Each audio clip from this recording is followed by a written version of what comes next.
God, I should document this better. I can't remember if it was the Nasdaq or the S&P. Someone was showing a chart of what they looked like during 2008. I think it was Nasdaq.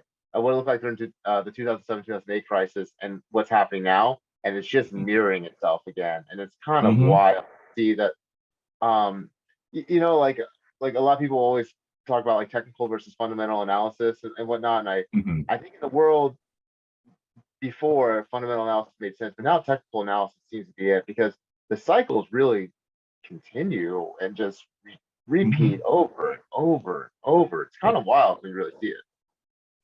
really is. It really is. Like, and people are still saying, no, it's different. It's different this It's just time. different. Yeah. In what way?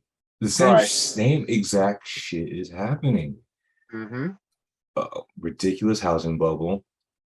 Yes. Everybody in the middle class pretty much over out of not um I mean, priced work is out. definitely, yeah, priced out. Yeah. Of being able to get into the And housing market. and Yeah. how are they trying to bring back those priced out people with these no income, no job loans, Bringing just like back back ninja then? loans. Yep. They brought back arm loans, Mm-hmm. what's it called, adjustable mortgages and stuff like that. Oh, adjustable rate mortgages. Yeah. Yeah. Yeah, and then even before that, they were starting to even let people take out loans for houses, like do like FHA loans on like like houses that were like in the seven figures and shit like that. Right. So like, I mean, and that's just in the housing market, and you take into account same thing was going on in the stock market back then that's going Mm-hmm. on now. A lot of ridiculous Right. companies that were focused on growth had no real revenue, very weak Yeah. earnings and stuff like that. They're like, who mentioned that? It was Maverick Wall Street. He was talking about how it happens in phases.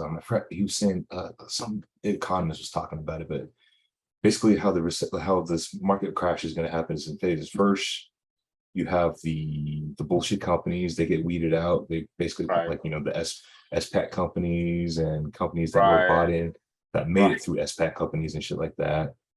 Uh-huh. And then I believe that's when institutional money and stuff like that starts pulling out. Mm-hmm. And then You little by definitely like, see and a then lot of eventually, like more and more starts getting pulled out. And the very last people, who are the last ones? who Usually gets left holding the bag. the retails. Absolutely. Just like last time. Hmm. Just like everyone's 401ks got wiped out after the last recession. I mean, this Hmm. time they aren't just taking your retirement. Now you're just good luck on even surviving through this one now. Through like Yeah. in the inflation we're in now with the market peaks and these bubbles in stock market, housing market. I mean, just with a dead economy at the same time, people really have everything stacked up against them. It's kind of substantial. I was watching Randy Patrick today, and he was talking about I think there was something around 8 million Americans who are facing eviction in the next 2 months now. Just that's so many people who are Hmm. not able to keep up. Obviously, like everyone that it's compounded since the pandemic. Now that we're on the other side of it, it's exactly what a lot of people were worried about and warning about with a lot of things that we implemented at the time.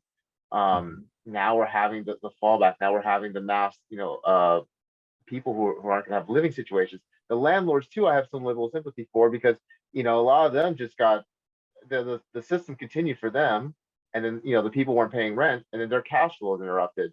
Now I understand that's a different situation than someone who's about to be put on the street, but still, it's that can reverse your whole life situation real fast.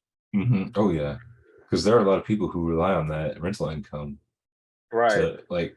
I remember, what was it? It was just 3 years ago, before, like basically the summer before the pandemic. We were in Hawaii, and Yeah. Oahu changed their short-term vacation rental laws like a week before we were supposed to be there because I think we were still in Maui at the time when Hmm. we had to change locations where we're staying, but like they were saying, the people who we were originally going to rent from, they were talking about how it was great. Like, they hate that the island made these changes because they were actually relying on that short-term rental income to actually Hmm. retire on.